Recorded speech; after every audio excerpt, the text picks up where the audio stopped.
की। प्राणियों में विश्व का गौ माता की गो हत्या। नमः पार्वती पतये हर हर महादेव।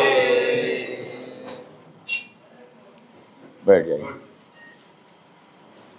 समुपस्थित विद्वज्जन, सुधी श्रोतृवृंद, मातृशक्ति, गाय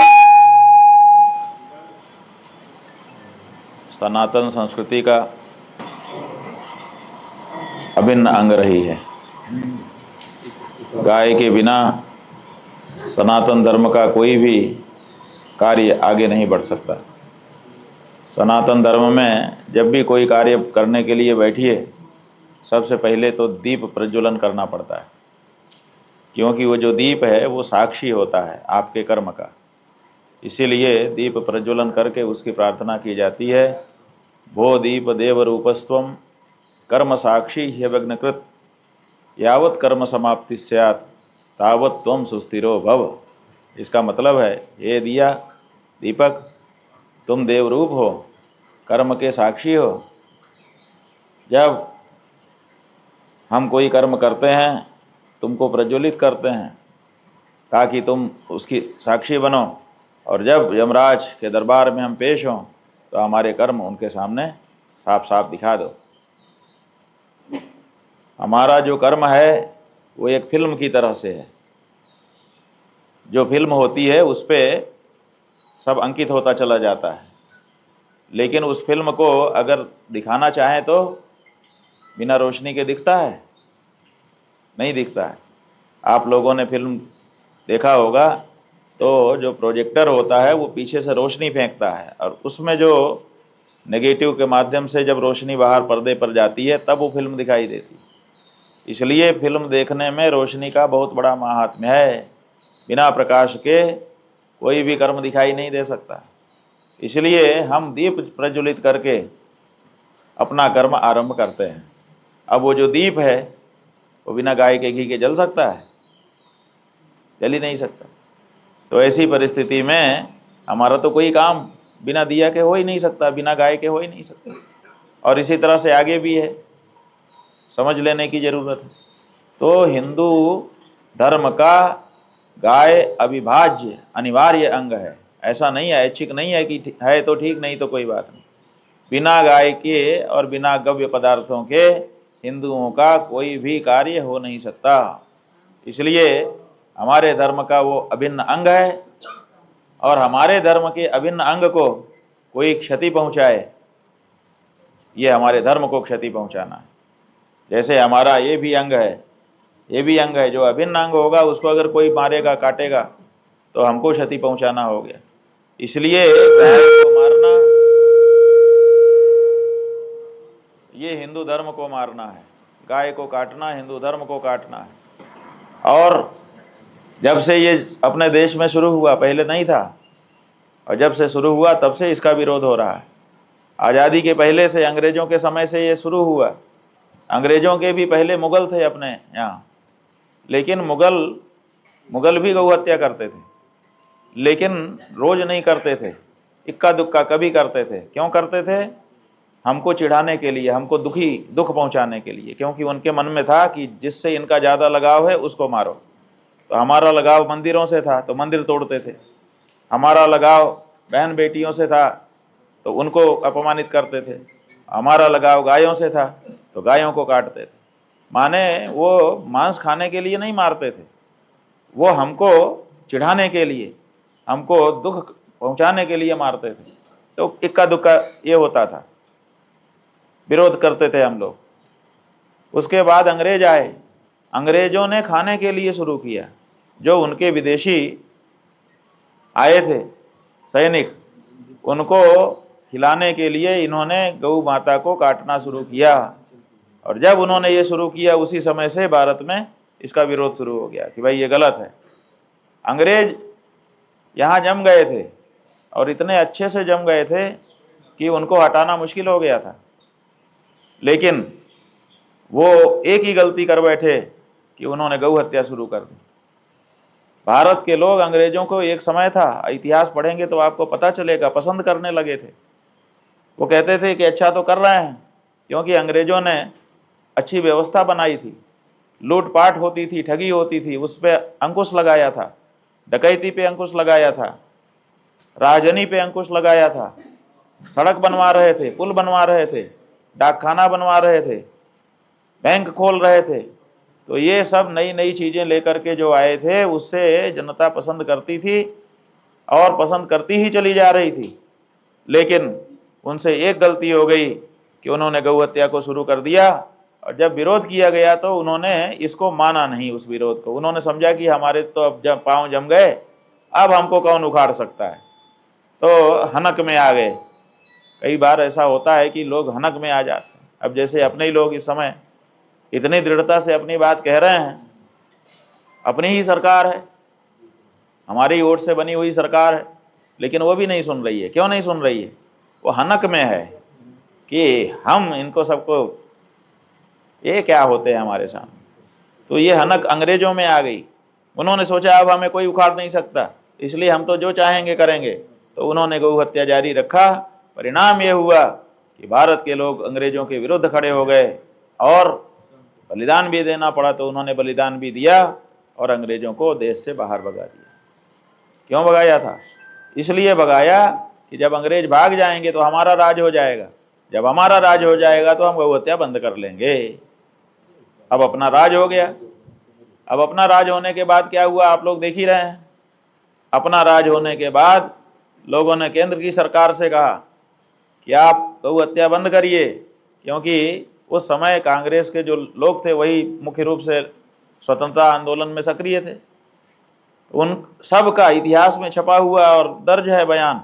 सब ने कहा था अलग अलग समय पे कि आज़ादी मिलते ही पहली कलम की पहली नोक से गौ माता की हत्या बंद करने का कानून पारित किया जाएगा। सब ने वचन दिया था। गांधी जी भी उसमें शामिल हैं, वल्लभ भाई पटेल उसमें शामिल हैं, जवाहरलाल नेहरू उसमें शामिल, सब शामिल हैं। सब का इतिहास है कि सब ने कहा था आज़ादी मिलते ही ये काम होगा। आज़ादी मिलने के बाद जब कुछ दिन बीत गए, लोगों ने जा करके उनसे कहा कि गौ हत्या बंद होने का आपका वादा है, उसको पूरा करिए। उन्होंने कहा हाँ हाँ बिल्कुल, क्यों नहीं, हम बिल्कुल करेंगे। और उन्होंने कहा हम एक कमेटी बनाते हैं, इसमें क्या क्या बाधा आ सकती है, नहीं आ सकती है, उन सबको पहले चिन्हित कर लें। चिन्हित करने के बाद उन बाधाओं को हटाने का उपाय करेंगे और फिर उसके बाद कर देंगे।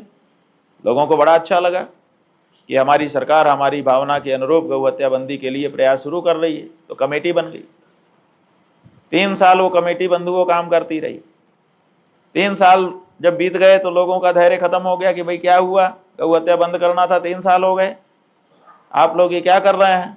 बोले कि अब चुनाव आ रहा है, 52 में आम चुनाव होने वाला है, उस चुनाव के बाद हम ये करेंगे। तो 2 साल और प्रतीक्षा कर ली। 52 आ गया। 52 में लोकसभा चुनाव हुआ, पूरे देश से सांसद चुने गए, फिर से नई सरकार बन गई। फिर लोगों ने जा करके कहा, उन्होंने कहा बस कमेटी की रिपोर्ट आ जाए कर देते हैं। तो कमेटी की रिपोर्ट आ गई। कमेटी की रिपोर्ट उन्होंने मिली जुली करवा दी। कुछ पक्ष में थे, कुछ विपक्ष में थे। उन्होंने कहा कि इसमें तो ये समस्या आ रही है, एक और कमेटी बना देते हैं। तो एक और कमेटी बन गई। फिर 6 महीने वो चली, उसके बाद उसका भी रिपोर्ट आ गई। ये हुआ कि अब जल्दी ही ये किया जाएगा, लेकिन फिर भी नहीं किया गया। टालते रहे। तब 1966 ईस्वी आ गई। माने कितना समय बीत गया, 16 साल लगभग बीत गए। उसके बाद देश भर के लोगों ने सोचा कि ये सरकार वादा खिलाफी कर रही है, इसलिए इसके विरुद्ध आंदोलन करना चाहिए। ये आंदोलन करने की जो बात है बंधुओं, ये कहाँ से आई? आप बताइए कि हम अपनों के खिलाफ आंदोलन करते हैं? अगर हमको हमारे घर में माता पिता से कोई आपत्ति है तो हम आंदोलन करेंगे, हम नारा टेम्पो करेंगे? ये तो नहीं होता है। तो ऐसी परिस्थिति में ये जो आंदोलन की पद्धति है, ये आंदोलन की पद्धति अंग्रेजों के खिलाफ चलती थी। 90 साल जो स्वतंत्रता आंदोलन चला, उस समय अंग्रेजों के विरुद्ध हम लोग आंदोलन करते थे, उनको पराया मान करके। अब आज़ादी के बाद भी वही प्रक्रिया चलती रही। लोग समझते रहे कि जैसे वो सरकार थी ऐसे ये सरकार है, इसलिए इसके खिलाफ वही करेंगे जो उनके खिलाफ करते थे।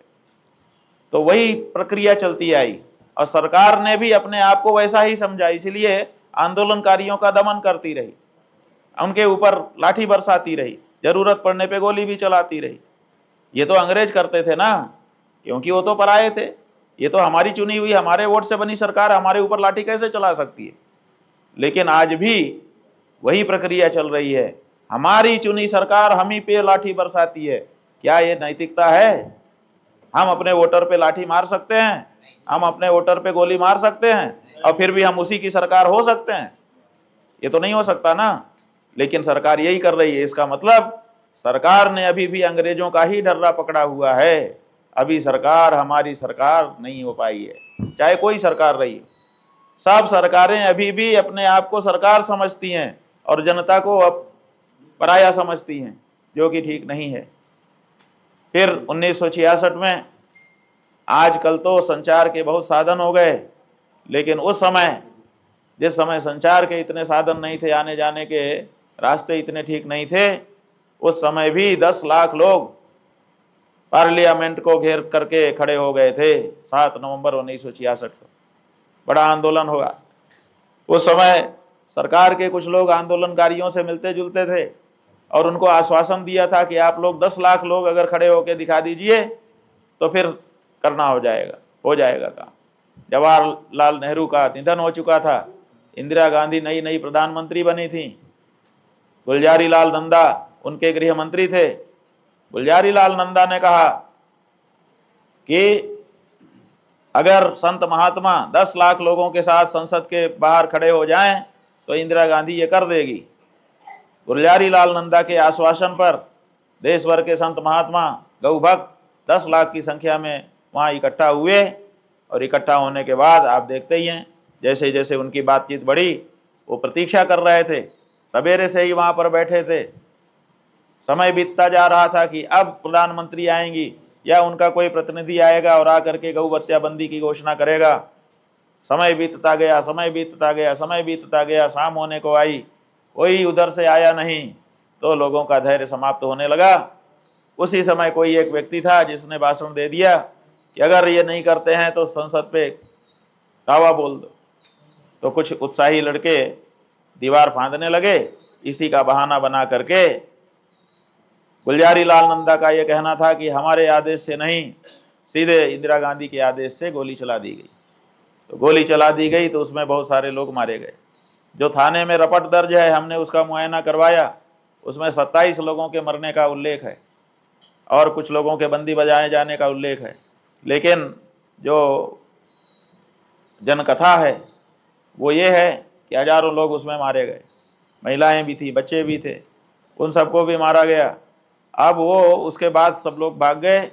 दूसरे दिन करपात्री जी महाराज के नेतृत्व में फिर से शोभा यात्रा निकली, तो उनको अरेस्ट करके तिहाड़ जेल में बंद कर दिया गया और तिहाड़ जेल में बंद करके बड़े बड़े महात्माओं को भी अंदर मारा पीटा गया। बहुत सारी उनके साथ ज्यादती हुई और हालत ये हो गई कि सब लोगों को ये भरोसा हो गया कि ये सरकार बिल्कुल गौ हत्या बंद करना चाहती ही नहीं है, इससे हो नहीं पाएगा और हमारे इकट्ठा होने का भी क्या फ़ायदा हुआ।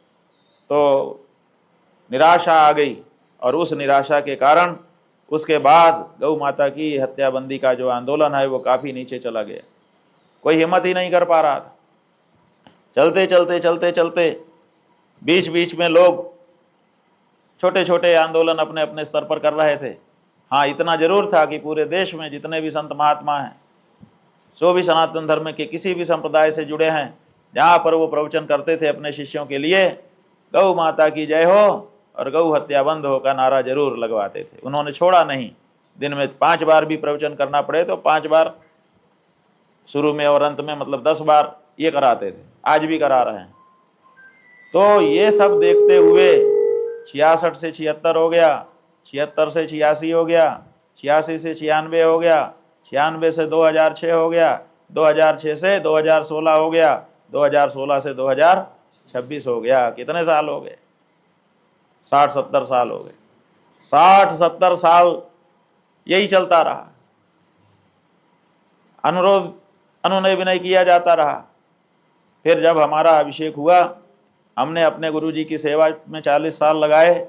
40 साल में प्रतिदिन उनके प्रवचन होते थे, प्रतिदिन गौ माता की जय हो, गौ हत्या बंद हो। सुन करके कान पक गए। सच बात ये, बड़ा मन में दुख होता था कि इतने बड़े महापुरुष, उनको रोज ये कहना पड़ रहा है और कोई सुन नहीं रहा है। शंकराचार्य जी कह रहे हैं कि गौ हत्या बंद हो, क्यों नहीं सुन रहा है कोई? प्रधानमंत्री रोज अगर कोई एक बात कहे, देश सुनेगा कि नहीं सुनेगा? मुख्यमंत्री रोज एक बात कहे, सुनवाई होगी कि नहीं होगी? शंकराचार्य जी और महात्मा जगह जगह पर रोज इकट्ठा होकर के एक ही बात कह रहे हैं, गौ हत्या बंद हो, लेकिन कोई सुनने वाला नहीं है। इतनी बड़ी अनदेखी, इस तरह से सनातनियों के द्वारा उच्चारित शब्दों पर कान बंद कर लेना, कोई भी पार्टी हो, कोई भी सरकार हो, ये कहाँ तक उचित कहा जा सकता है? तो फिर हमने ये संकल्प किया कि हमको मौका मिला है, हमारा अभिषेक शंकराचार्य के रूप में किया गया है, हम मठ में रह करके सुखोपभोग या वहीं से निर्देशन मात्र का कार्य नहीं करेंगे, हम निकल करके फिर से उस आंदोलन को जागृत करेंगे। ऐसा भी निराशा नहीं होनी चाहिए। गोली ही तो चली है, और चल जाए गोली, चलाओ जिसको गोली चलाना। अगर गोली से, अगर बम से और अगर लाठी डंडे से अगर हम डरे होते, हमारे पूर्वज डरे होते, तो आज हम हिंदू ही ना होते, कब के बदल दिए गए होते। हमने सब का सामना किया है, इसलिए हमने सोचा कि इसको पुनर्जागृत करना चाहिए। तो हम सबसे पहले बंधुओं गोवर्धन पर्वत गए। गोवर्धन पर्वत की हमने नंगे पांव परिक्रमा की।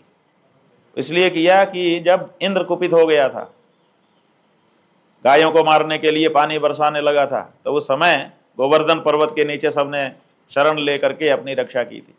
गोवर्धन पर्वत ने शरण दी थी। हमने कहा कि इंद्र भी कुपित हो जाए तब तुम गायों को अगर बचा सकते हो। तो अभी तो नरेंद्र है, कुपित हो गया है, क्यों नहीं बचा सकते हो?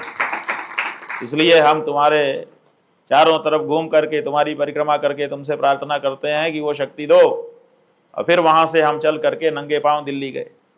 लोग समझ रहे थे कि हम सरकार के पास जा रहे हैं, हम सरकार के पास नहीं जा रहे थे, हम तो उस जगह पर जा रहे थे जहाँ पर गोली चलाई गई थी। आज भी वहाँ एक संसद के बगल में एक स्मारक बना हुआ है, जहाँ पर एक छोटा सा पार्क है। उसी पार्क में बीच में थोड़ी सी खाली जगह मिट्टी रखी गई है। तो हम वहाँ गए, वहाँ जा कर के हमने उस मिट्टी को हमारी जो देशी वेद लक्षणा गौ माता हैं उनके दूध से सींचा, और सींच करके हमने उसको तर किया और कहा कि हे बलिदानियों, गौ माता के लिए तुमने प्राण गंवाए थे, हम भी तुम्हारे साथ अपने आप को जोड़ रहे हैं। अब या तो तुम्हारे द्वारा उठाया गया काम पूरा होगा, और या तो तुम्हारी तरह गोली गाली खा करके हम भी इसी मिट्टी में मिल जाना चाहेंगे। ये संकल्प करके फिर हम वहाँ से निकले। उसके बाद से अनेक कार्यक्रम हो ही रहे हैं, आप लोग देख ही रहे हैं। हम पूरे देश में गए, सभी 36 प्रदेशों में गौ माता के ध्वज की पहले हमने प्रतिष्ठा की, सब जगह के लोगों को जगाया। और अब क्रमशः अपनी बात को आगे बढ़ाते हुए हमको लगा कि अब ये जब पराये ही हो गए हैं, जब ये हमको अपना मान ही नहीं रहे हैं, हमारा ही वोट ले रहे हैं, हमारी माँ को काट काट के बेच रहे हैं, ये कैसे चलेगा? तो हमने मौका दिया, 40 दिन का समय इनको दिया, लेकिन कोई सुनवाई इन्होंने नहीं की। हमारी मांग क्या है समझ लो आप लोग। हमारी मांग सोना चांदी की नहीं है, हमारी मांग रुपए पैसे की नहीं है, हमारी मांग मंत्रिमंडल में पद की नहीं है। हमारी मांग क्या है? हमारी मांग ये है कि उत्तर प्रदेश सरकार, जैसे ये कॉलेज है मिश्रा जी का, इनके यहाँ एक रजिस्टर होगा कि इनके पास क्या क्या है, इतनी कुर्सी है, इतनी बेंच है, इतना ये है, इतना ये सब होगा, है स्टॉक रजिस्टर। तो उसी तरह से प्रदेश सरकार के पास भी रजिस्टर होता है कि हमारे प्रदेश में क्या क्या है। तो उसमें सब चीज़ों के साथ साथ एक पशु रजिस्टर भी है कि हमारे पास कितने पशु हैं, उसमें गधे कितने हैं लिखा गया है, उसमें घोड़े कितने हैं लिखा गया है, उसमें सूअर कितने हैं लिखा गया है, समझ रहे हैं? और उसी में, उसी सूची में गाय कितनी है ये भी लिखा गया है। अब क्या हो रहा है कि हम लोगों को ये देख करके बड़ा दुख हो रहा है कि जहाँ गधा और सूअर भी लिखा हुआ है, उसी में गाय को भी लिखा गया है। ये ठीक नहीं है। हमारे यहाँ सनातन धर्म में एक जाजिम में सब नहीं बैठते, और कुछ लोग हैं मजहब वगैरह, उनमें एक जाजिम की बात कही जाती है। हमारे यहाँ ऐसा नहीं है। हमारे यहाँ देखिए, यहाँ पे हम लोग बैठे हुए हैं, हमको आपने अलग लेयर में बैठाया है, इनको अलग लेयर में बैठाया है, इनको अलग लेयर में बैठाया है। इसमें भी कुछ आगे या पीछे का भी थोड़ा सा विचार है कि नहीं है? तो हमारे यहाँ सावधान 22 पसेरी कभी नहीं रहा है। और सच बात यह है कि कहीं पर भी सावधान 22 पसेरी व्यवहार में नहीं है, केवल कथनी में है। जो लोग कहते हैं एक जाजिम पे हम सब बैठे हैं, उनके यहाँ एक जाजिम है, सब लोग बैठ पाते हैं? आखिर उनको भी स्टेज बनाना पड़ता है कि नहीं? उनके भी लोग, कुछ लोग ऊपर कुछ नीचे बैठते हैं कि नहीं? व्यवहार में नहीं है, केवल कथनी में है कि हमारे यहाँ तो सब बराबर। बराबर कैसे होंगे? बराबर हो जाएंगे तो व्यवस्था कैसे चलेगी? सब अगर प्यून हो जाएं तो यहाँ कौन पढ़ाएगा? और सब अगर प्रोफेसर हो जाएं तो कमरा कौन सही रखेगा? बताओ, चल पाएगा तुम्हारा? तो इसी तरह से देश भी समाज भी नहीं चलता है, उसमें पदानुक्रम रखना ही पड़ता है, व्यवस्था बनानी ही पड़ती है, और कोई आगे कोई पीछे चलना ही पड़ता है। तो ऐसी स्थिति में हमारे यहाँ पदानुक्रम की व्यवस्था है, तो हम जो पूजनीय होता है उसको पहले रखते हैं। अभ्यर्हितम पूर्वम, सनातन धर्म है कि जो अभ्यर्हित हो, पूजनीय हो, उसको प्रथम रखो। तो हम चाहते हैं कि गाय को ये सुअर और गधे के साथ लिख करके गाय का अपमान हो रहा है, गाय को अलग दर्जा में रखा जाए, उस सूची से हटा दिया जाए, पशु सूची से हटा देना। कहाँ रखें? अब सवाल है कि पशु सूची से चलो हटा दिया, कहाँ रखें? तो हम कहते हैं कि एक माननीयों की सूची बना दो। सूची ही तो बनाना, और करना क्या है? एक प्रस्ताव करना है, एक नई सूची होगी जिसमें सम्मानित चीज़ें रखी जाएंगी, उसी सम्मानित चीज़ों में गाय रख दो। इतना ही तो बात है। इसमें कौन सा रॉकेट साइंस है? कौन सा इसके लिए बजट आवंटन की आवश्यकता है? कौन सा इसके लिए विरोध है? कौन विरोध कर रहा है? कौन सी पार्टी आपकी विरोध कर रही है? आपकी विपक्षी समाजवादी पार्टी है उत्तर प्रदेश में। समाजवादी पार्टी से हम कहेंगे कि वो क्लियर करे। यहाँ एक व्यक्ति बैठे हैं लाल टोपी लगा के, इससे पता चलता है कि समाजवादी पार्टी के। हम कहेंगे कि ये अपनी पार्टी में ऊपर संदेश भेजें और कहें कि हम ये क्लियर करते हैं कि अगर ऐसा प्रस्ताव राज्य सरकार लाती है तो हम उसका समर्थन करेंगे, विरोध नहीं करेंगे।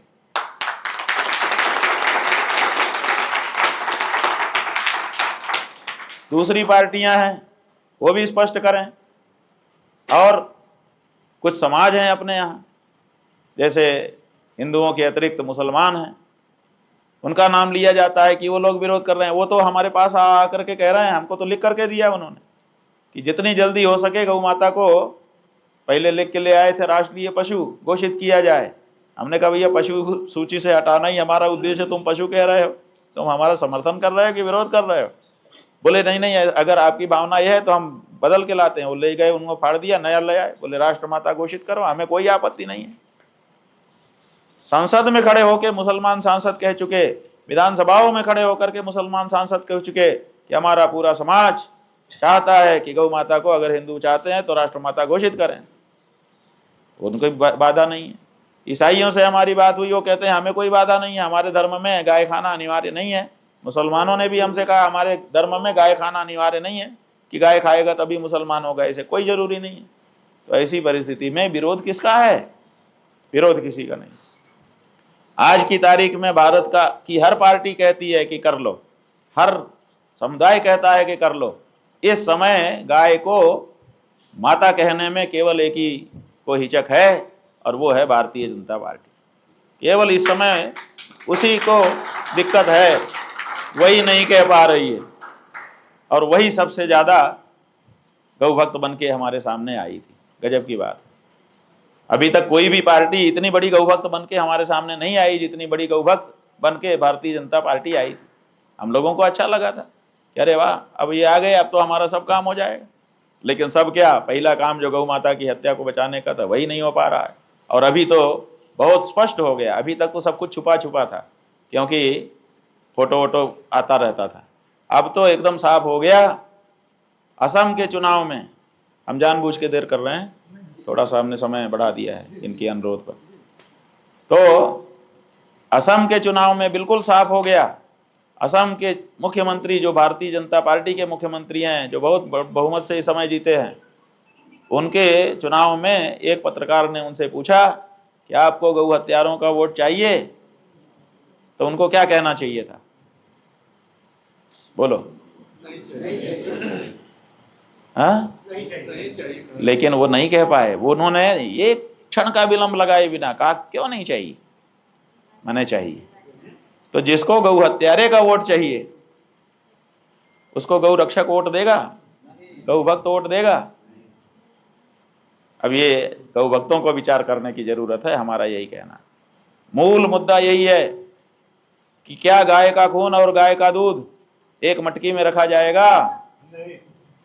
ये भारतीय जनता पार्टी ये व्यवस्था बना रही है कि हम तो दोनों एक मटकी में रख के चलेंगे, और उनका जो नारा है कि सबका साथ, सबका विकास, सबका विश्वास, तो भैया गाय के खून वालों का भी और गाय के दूध वालों का, हमारे यहाँ तो सब बराबर है।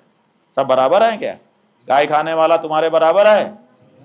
अगर गाय खाने वाला हो कोई तो हिंदू धर्म वाले शास्त्र कहते हैं, परंपरा कहती है कि उसका मुंह देखना भी पाप है।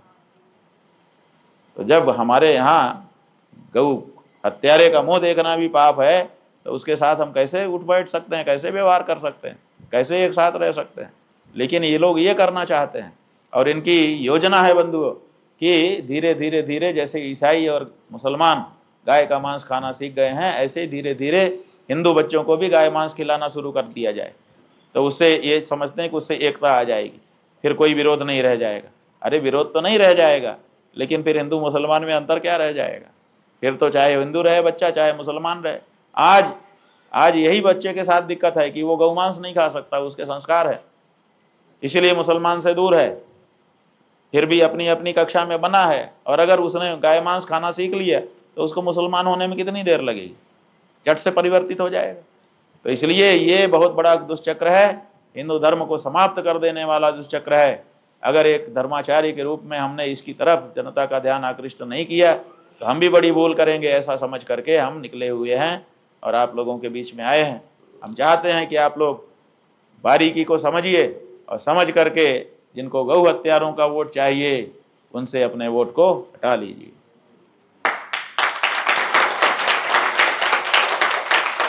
अब एक सवाल ये लोग पूछ रहे हैं, बार बार पूछ रहे हैं, इनसे बातचीत करो। जब इनकी सब धज्जी उड़ जाती है, कोई बात जवाब इनके पास नहीं होता है, तो फिर अंत में वो इस पर आ रहे हैं व्हाट्सएप यूनिवर्सिटी पर कि अच्छा ठीक है, हम आपकी बात मानते हैं, ठीक है, नहीं देंगे इनको, लेकिन किसको देंगे, विकल्प क्या है? ये सवाल उनकी तरफ से बड़ा तगड़ा उछाला गया है, विकल्प क्या है? माने जैसे इनके सिवा कोई विकल्प ही नहीं है। ये गाय को काट काट के बेचे तब भी हम मजबूर हैं कि इन्हीं को वोट दें। क्या हिंदू इतना मजबूर है कि वो गौ हत्या का किसी रूप में भी समर्थन करने वाले दल को ही वोट दे? मजबूरी हो गई उसकी। क्या भारत में कोई विकल्प ही नहीं है? तो हमसे लोगों ने पूछा, हमने कहा विकल्प सबका होता है, इनका भी विकल्प है। क्या विकल्प है? हमने कहा छद्म हिंदुत्व का विकल्प सत्य सनातन धर्म है।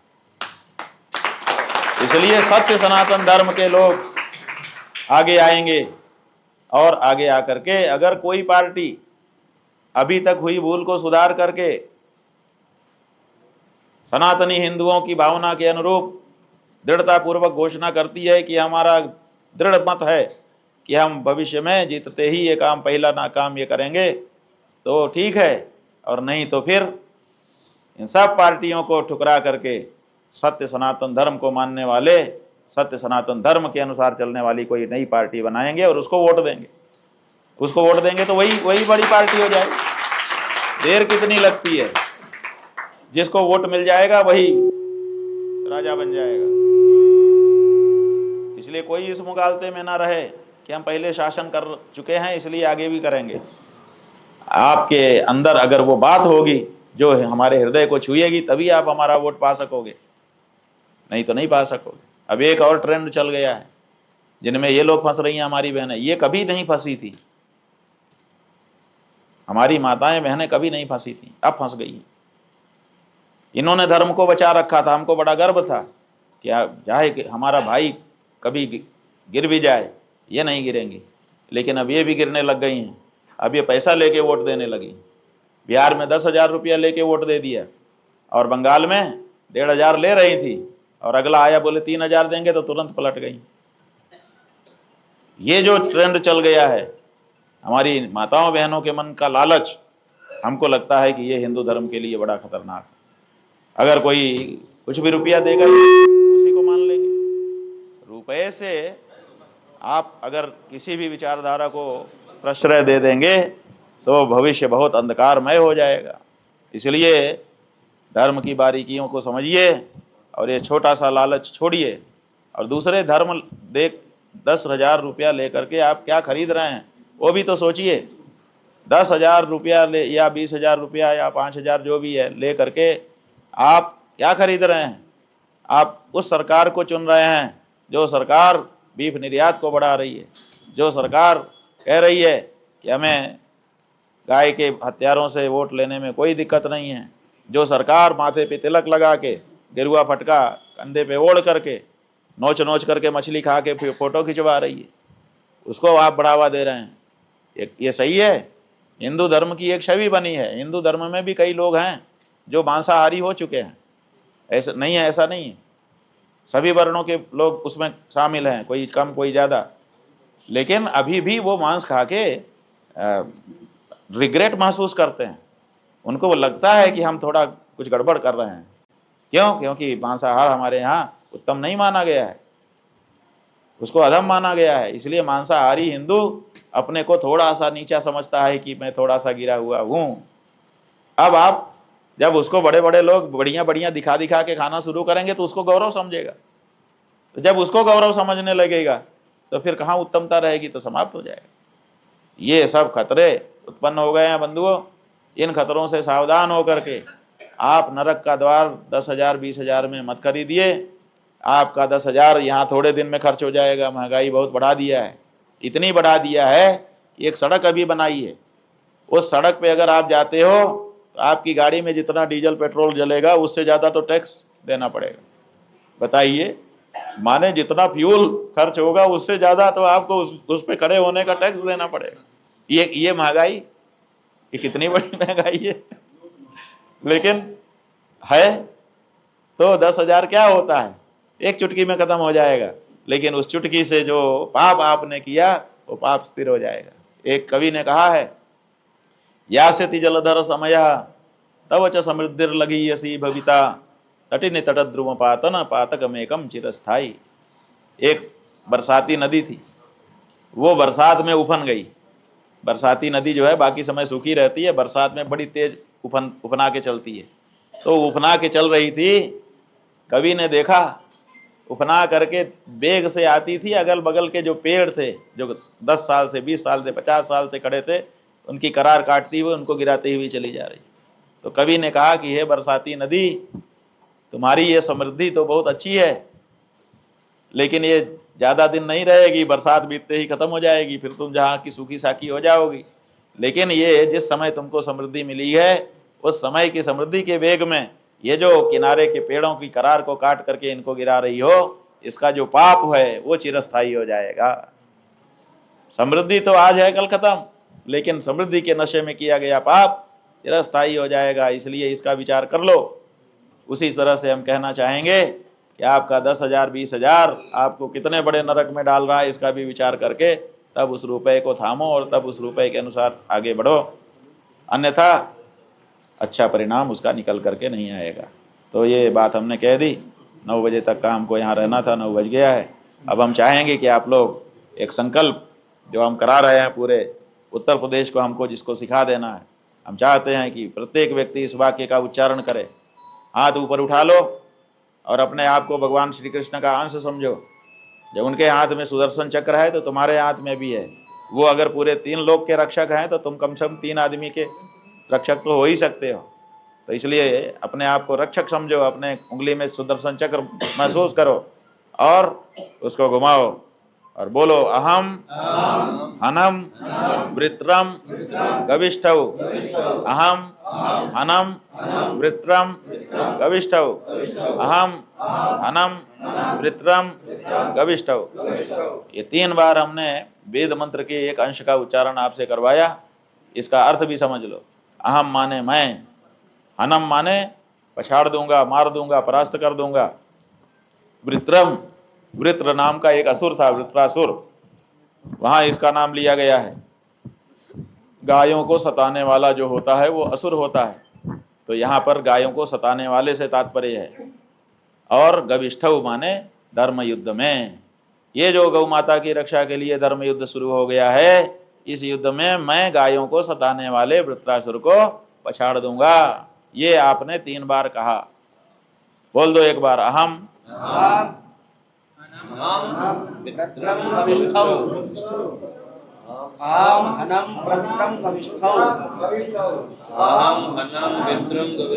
हाँ, हर बच्चे को अब याद होना पड़ेगा, ये राष्ट्र मंत्र बनने वाला है। अहम हनम वृत्रम गविष्ठव, लिख करके भी मिल जाएगा, यहाँ पर एक पेंट करके भी लगवा देना आप, शुद्ध। ठीक है, तो ये आपने संकल्प कर लिया। अब 2 काम करना है। एक, अपना वोट गौ रक्षा के लिए देना है। हम ये चाहते हैं कि बिजली, पानी, सड़क और जाने किन किन मुद्दों पर चुनाव हो चुका, अब ये उत्तर प्रदेश का अगला चुनाव गौ रक्षा पर होना चाहिए। हमारा एक ही मुद्दा है, गौ रक्षा। गौ रक्षा के मुद्दे पर इस बार का चुनाव होना चाहिए। होना चाहिए कि नहीं होना चाहिए? तो फिर आप लोग गौ रक्षा के मुद्दे को कहिए कि गौ रक्षा का मुद्दा हमारा रहेगा, उसी पे हम वोट करेंगे, गौ रक्षा को वोट करेंगे, और जो को गौ हत्यारों से वोट चाहिए उनको हम ठोकर मारेंगे। ठीक है, ना दे करके ठोकर मारेंगे। दूसरे, हम चाहते हैं कि आपकी विधानसभा का एक एक व्यक्ति अपने जेब से एक एक नोट निकाले। नोट जो है 9 तरह के चल रहे हैं, 1 रुपये से लेके 500 रुपये तक का। तो कोई एक नोट जिसकी जितनी शक्ति हो वो अपने जेब से निकाले, और निकाल करके हमको ना दे, यहीं जमा करे। यहीं के किसी व्यक्ति को हम नियुक्त करना चाहेंगे। बोलो भाई, किसको नियुक्त कर दें? ये कौन सी विधानसभा है?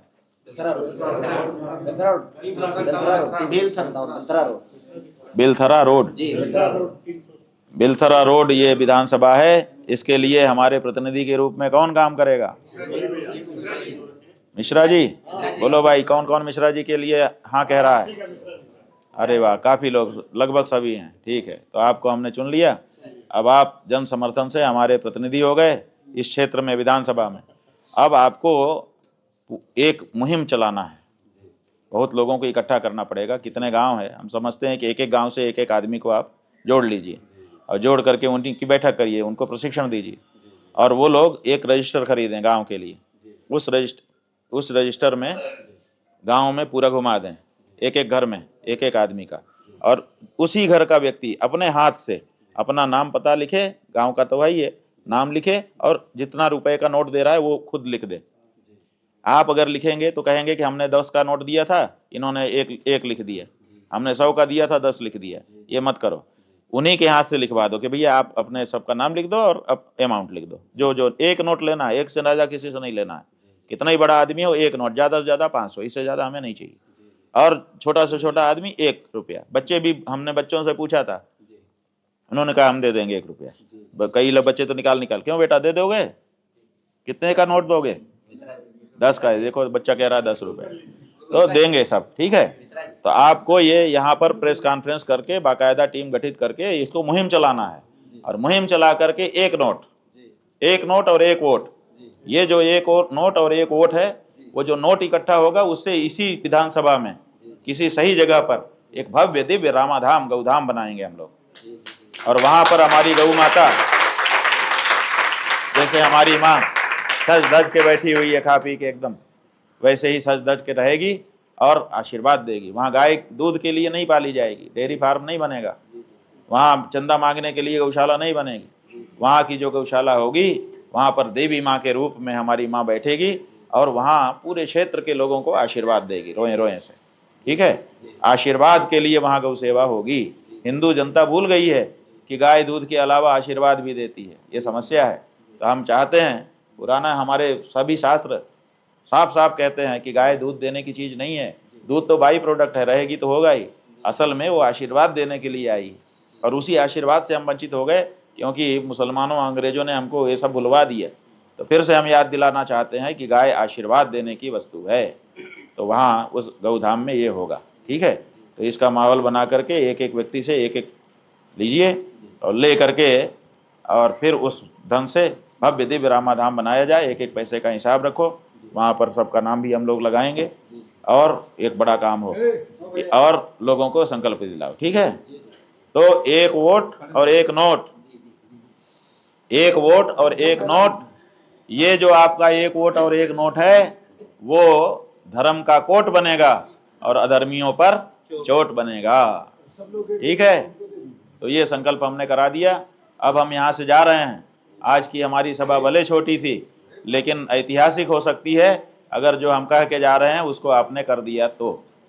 ठीक है, तो आगे जब आपका गौधाम तैयार हो जाएगा तो हम उसका उद्घाटन करने के लिए फिर आएंगे और हम चाहेंगे कि चुनाव के पहले आपका गौधाम तैयार हो जाए। चुनाव के पहले बना करके रेडी कर देना है। ठीक है, ये पक्का टास्क है, इसमें लग जाइए। वही जो है मुद्दा बनेगा, एक एक आदमी तक बात इसी बहाने जाएगी।